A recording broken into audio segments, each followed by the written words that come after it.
In diesem Video seht ihr, Das sind mit Abstand die krassesten Einsatzfahrten, die ich je in meinem Leben hatte. Das ist Top 1, 2 und 3.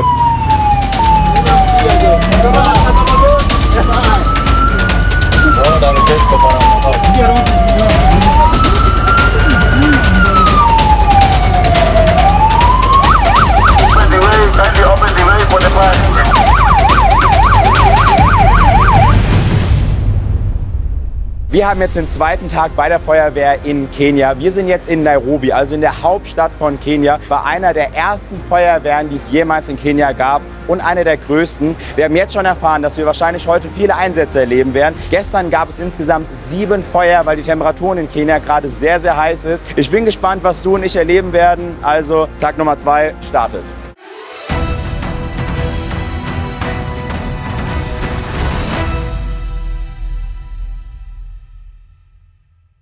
Also wir merken jetzt schon, es ist so viel Traffic einfach hier. Wir haben insgesamt mit dem Taxi 20 Minuten länger gebraucht. Also wir haben gestern schon fast ein paar Unfälle gebaut auf der Einsatzfahrt. Ich bin mal gespannt, wie es jetzt hier ist bei so viel Verkehr. Also wir haben hier die Leitstelle. Das heißt, die beiden Personen nehmen jeden Notruf in komplett Nairobi an. Sie machen das insgesamt so, dass sie einfach nur 2 Telefone haben. Also im Fall der Fälle können beide dran gehen. Ansonsten geht die Dame dran, spricht laut aus, wo denn der Einsatzort ist. Der Kollege schreibt dann alles auf. Wenn Sie dann wissen, was es ist, haben Sie einen Knopf, wo Sie einen gewissen Alarm auslösen können. Bei diesem Alarm kommt dann der Chef vom Dienst hierher. Und dieser Chef vom Dienst ist nicht nur Chef von dieser Feuerstation, sondern von allen Feuerwehrstationen in ganz Nairobi. Er guckt sich dann die Location an, schaut dann, okay, welches Team von allen meinen Feuerwehrstationen ist denn am nächsten von diesem Feuer zum Beispiel und würde dann diese Station alarmieren. Im Fall der Fälle sind wir das vielleicht heute oder die anderen. Also wir haben auf jeden Fall mitbekommen, es sind aktuell sehr, sehr viele Brände hier in Nairobi. Deswegen schauen wir mal, was wir so erleben. Das System hier finde ich zum Beispiel sehr interessant. Also es ist ein ganz kleiner Raum, es hat die Leitstelle für 5 Millionen Menschen. 5 Millionen Menschen, und wenn irgendeiner von denen ein Problem hat, einen Emergency Call machen muss, einen Notruf absetzen muss, kommt er hier an. Crazy. 5 Millionen Menschen.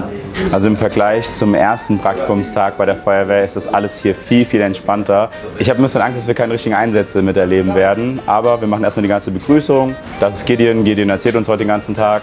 Ich würde sagen, let's go. Bei diesen internationalen Praktika ist es uns vor allem wichtig, dass wir nicht nur die Medizin aus der ganzen Welt zeigen, sondern auch mit den Leuten vor Ort reden. Wie funktionieren Sachen zum Beispiel in Kenia, wie funktionieren Sachen in Deutschland? Wir haben sehr viel geredet über Thema Schule, Bildung allgemein, das Internet, was in Deutschland manchmal schlecht ist, das Gesundheitssystem. Genau das lieben wir einfach auf dieser Weltreise. Wenn ihr so Sachen auch interessant findet, schreibt es gerne mal in die Kommentare. Wir können gerne gucken, dass wir diese Praktika immer größer, individueller machen und besser machen. Eine Sache, die man sagen muss, es ist aktuell sehr ruhig, wirklich ruhig. Ich weiß, das ist das böse Wort, was man eigentlich gar nicht sagt, aber wir sind hier seit 4 Stunden, haben keinen Einsatz, sind hier in Nairobi, in der Hauptstadt von Kenia. Es hieß gestern und heute Morgen, dass so viele Einsätze eigentlich heute kommen müssen. Wir werden es sehen, kann sein, Konrad, dass wir eine Nachtschicht noch machen müssen hier. Aber wir hatten auf jeden Fall ein cooles Zusammensein. Wir haben gemeinsam gekocht, haben gleich noch unser Mittagessen und ich hoffe sehr, dass wir euch gleich beim ersten Einsatz mitnehmen können. Yes? Okay, man, let's go. Perfect. What do you need? Go, let's go. Crazy. Ach du Scheiße. Digga, das ist brutal, Junge. Digga, die Fahrt ist noch krasser als die von gestern, Junge.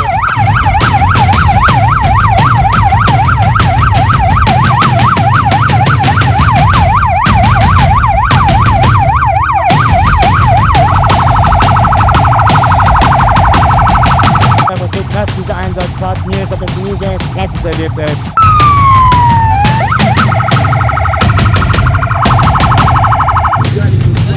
Das ist jetzt das 3. Mal, dass wir 18 Nahtoderfahrungen auf der Einsatzfahrt hatten und dann kurz bevor wir da waren, die Leute das Feuer selbst gelöscht haben.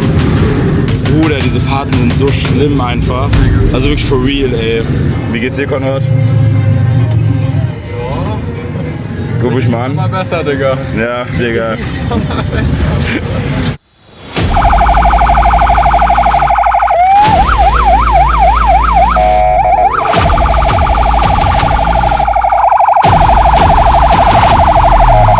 Ich sag's ehrlich, Konrad und ich haben gar keine Ahnung, ob wir immer noch zu einem Einsatz gerade fahren. wir sind einfach sprachlos irgendwie. Die machen einfach Blaulichtmissbrauch durchgehend. Ja. Also die machen einfach immer, um zu fahren, schalten die ihr Blaulicht an. Ja. Hä? Und da war auch gerade irgendein Feuer, aber da sind wir jetzt scheinbar nicht hingefahren. Keine Ahnung. Ich glaube, das war so ein kleines Feuer, wo wieder nur die Sachen verbrannt wurden. In solchen Situationen merkt man, wie wichtig Ausbildung ist, aber auch, dass man grundlegende Gewohnheiten und Einstellungen nicht von heute auf morgen verändern kann. In den Trainings wird viel Aufwand betrieben, um sicheres und professionelles Fahrverhalten zu vermitteln. Doch wenn die internationalen Ausbilder wieder abreisen, bleibt die Hoffnung, dass das Gelernte auch dauerhaft im Alltag umgesetzt wird. Wir dachten gerade, dass wir wirklich nochmal zu einem Feuer gerufen werden, weil es halt eine Rauchwolke gab und so, aber die war sehr klein und anscheinend hat nur jemand was verbrannt, aber die sind so wieder mit Blaulicht geheizt und alles drum und dran. Bruder, nach diesem Praktikum werde ich die deutschen und Schweizer Straßen lieben. Lieben werde ich sie. Krass lieben.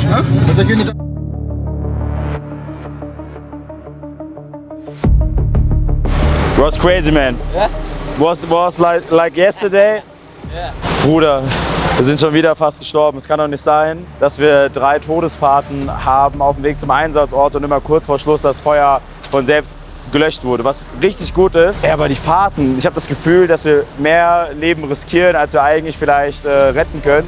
Also wirklich, Konrad und ich, wir sind einfach immer sprachlos dabei. Ihr könnt euch nicht vorstellen, wir blenden mal hier ein paar Gesichtsausdrücke von uns ein.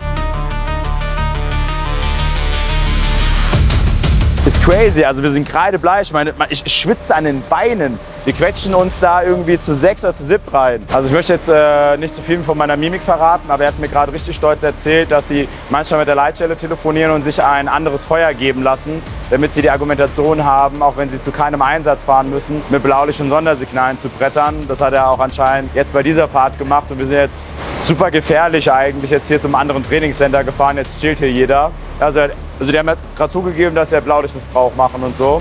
Ja, andere Länder, andere Sitten. Konrad und ich sind 5-mal fast gestorben, aber Hauptsache ein paar Minuten schneller da. Um jetzt hier rumzustehen und zu warten und zu chillen. Disclaimer: Bitte nehmt euch daran kein Beispiel.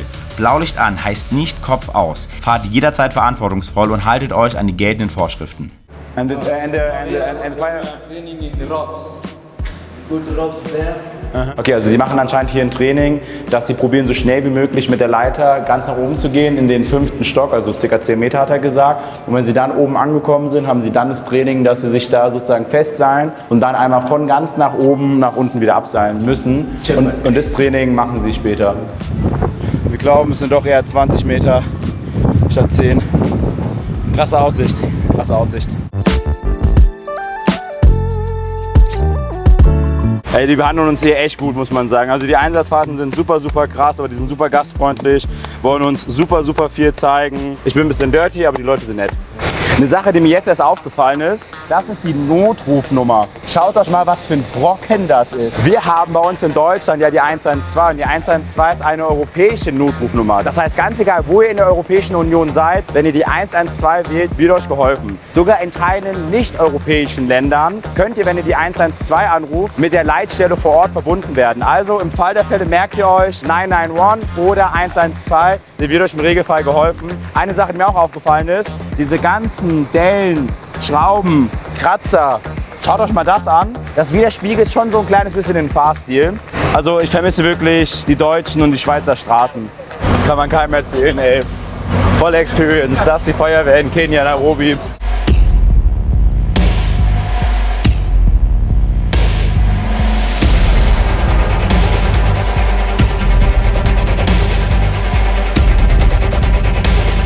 Wir sind hier gerade in Madari, einer der größten Slums in ganz Kenia. Wir haben jetzt schon zu uns gesagt, dass wir einfach normal im Auto sitzen sollen, soll nicht so viel rausgucken, soll mit der Kamera ein kleines bisschen aufpassen. Deswegen filme ich jetzt auch gerade mit der Osmo. Super viel Traffic, sehr, sehr viel los, sehr, sehr viele Menschen. Schauen wir mal, ob ich ein paar kleine Eindrücke machen kann. Digga, 10 Kreuz, wenn ich irgendwann wieder in Deutschland bin, ey.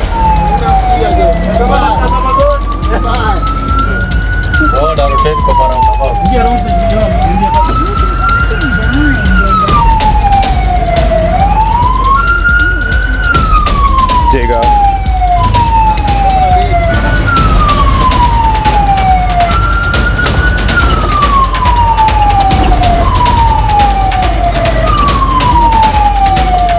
Das ist mit Abstand die krassesten Einsatzfahrten, die ich je in meinem Leben hatte.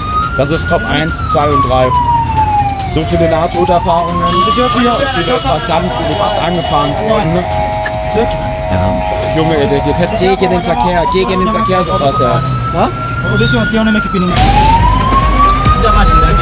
Wir haben noch nicht mal einen Einsatz, wir wollen einfach nur schnell wieder zur Feuerwache.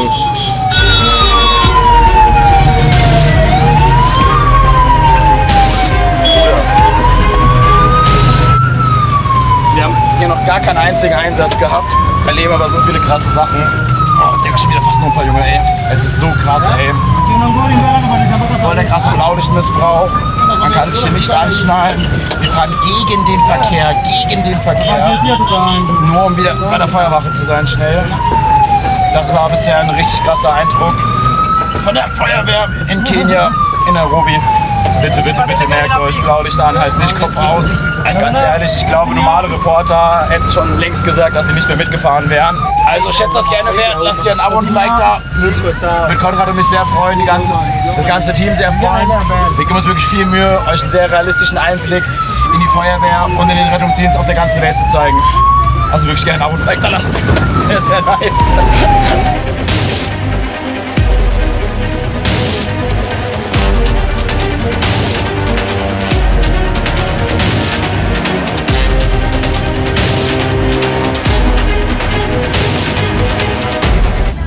Wir haben es zurückgeschafft. Konrad und ich haben überlebt. Okay, Leute, das waren, glaube ich, mit Abstand die 3 krassesten Einsatzfahrten, die ich jemals hatte. Ich komme nicht drauf klar, dass sie so viel Blaulichtmissbrauch machen. Ich finde, anders kann man es nicht sagen. Wir brettern so asozial gegen den Verkehr. Links, rechts, wir schreien die Leute an, dass sie Platz machen sollen, nur damit wir wieder bei der Fire Station sein können. Es sind ja trotzdem noch Leute hier, also wir waren ja glaube ich 20 Leute, wir sind ausgerückt mit 10 oder so in der Richtung. Boah, es ist einfach krass, ey. Leicht am Zittern, leicht Gänsehaut. Wirklich, ihr könnt euch nicht vorstellen, wie krass das war. Also in den Bildern, wo wir durchgeschüttelt werden, wo wir nach draußen gucken, wo Leute anschreien, das ist in echt noch viel, viel krasser.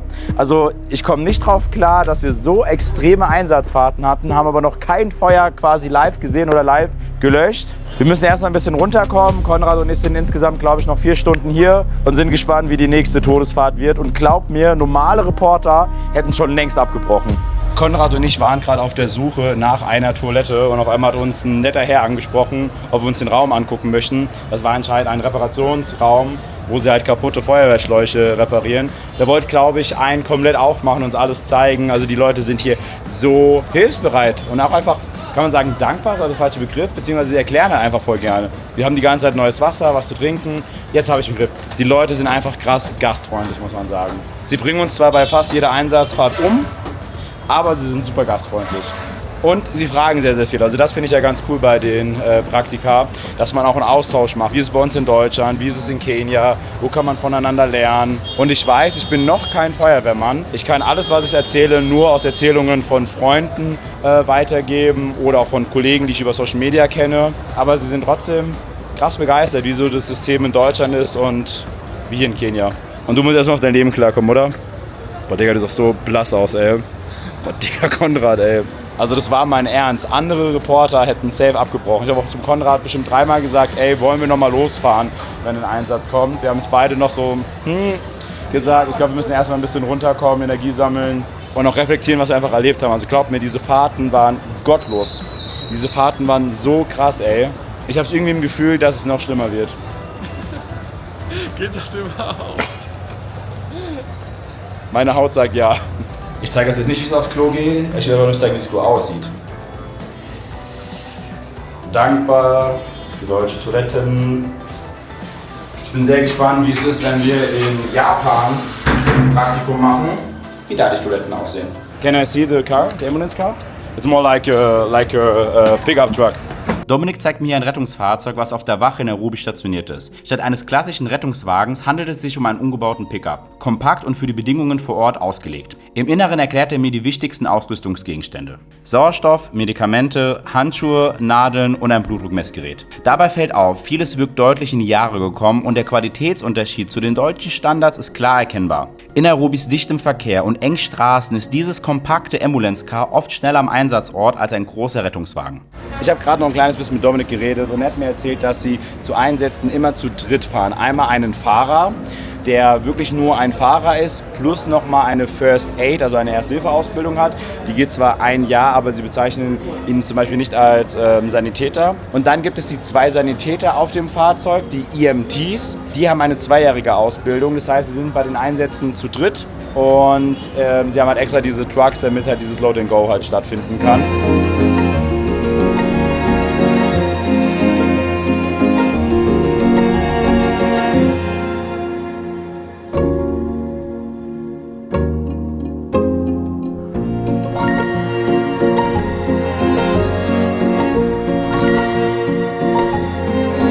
Gideon hat mir gerade erzählt, dass die Leute hier eine ganz besondere Einstellung haben. Sie sind sehr, sehr ich-bezogen, deswegen laufen auch so viele Leute gerade noch über die Straße, währenddessen die Feuerwehrautos gerade entlang brettern. Und manchmal sind die Leute so aggressiv, dass die Feuerwehr da entlang fährt. Oder wenn sie vielleicht ein paar Minuten später da sind, dass sie fette Steine nehmen und die da drauf werfen. Wir haben ja gestern ein kaputtes Feuerwehrauto gesehen, wo ein großer Steinschlag war. Das war anscheinend, weil jemand einen Stein genommen hat von den Passanten und es auch die Feuerwehrautos drauf gemacht hat. Deswegen haben sehr viele Feuerwehrautos hier diese Gitter, dass wenn sie fahren und wieder Passanten Steine auf die Feuerwehrautos schmeißen, dass die nicht irgendwas beschädigen oder im schlimmsten Fall noch die Kollegen verletzen. Digga, wir wollten gerade einen Outro drehen, dass kein Einsatz mehr gerade kommt. Yes! Digga, als ob, Junge, als ob. Wir haben auch gerade die Schichten geändert. Keine Ahnung, ob die überhaupt wissen, dass wir jetzt dazukommen. Die Leute kennen uns alle hier nicht. Die haben keine Ahnung, was wir machen. Ja. Wir wissen einfach nur, dass die Deutschen mitkommen. Danke.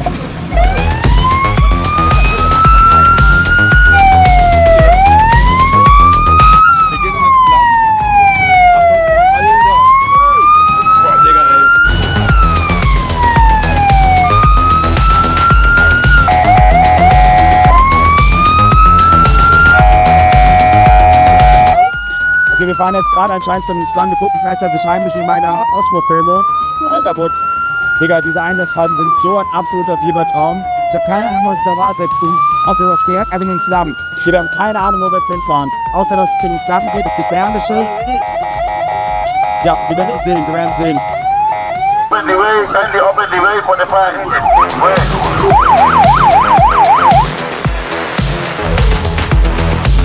Clear the right lane.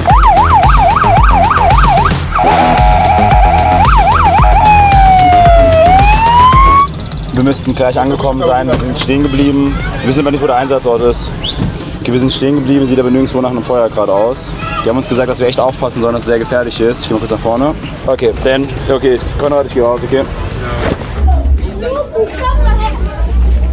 Yes. Für mich hieß es jetzt drin bleiben, weil es hier scheinbar zu gefährlich ist. Okay, da war jetzt anscheinend gerade das Feuer im Nachbarraum. Ging hier alles nach oben. Okay, aber sie haben es selbst gelöscht. Wir müssen jetzt wieder aufhören. Ich muss aufhören zu filmen. Ich muss raus. Ich bin hier mitten im Slum. Das war so krass, ey. Okay, thank you.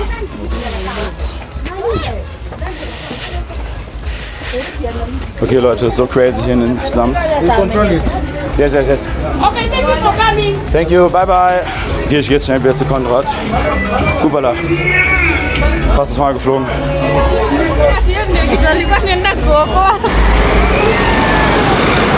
Was a crazy experience, man.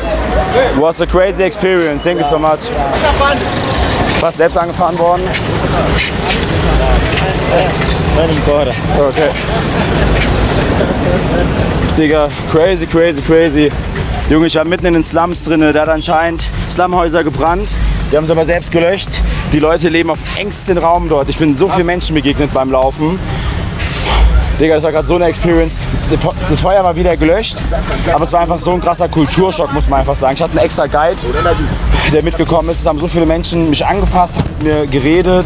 Kinder waren begeistert, mich zu sehen. Ich glaube, aufgrund meiner anderen Hautfarbe. Das war gerade ein richtig krasser Nervenkitzel. Ich würde sagen, wir beenden jetzt hiermit das Video. Wenn ihr solche Eindrücke weiter nicht verpassen möchtet, gerne ein Abo und ein Like da lassen. Ich hoffe, ihr merkt, wie realistisch wir euch die Welt der Medizin und der Feuerwehr zeigen auf der ganzen Welt. Guckt euch gerne ein anderes Video an vom letzten Praktikum. Bleibt gesund, passt auf euch auf, wir passen auf uns auf. Alles Gute, euer Marcel.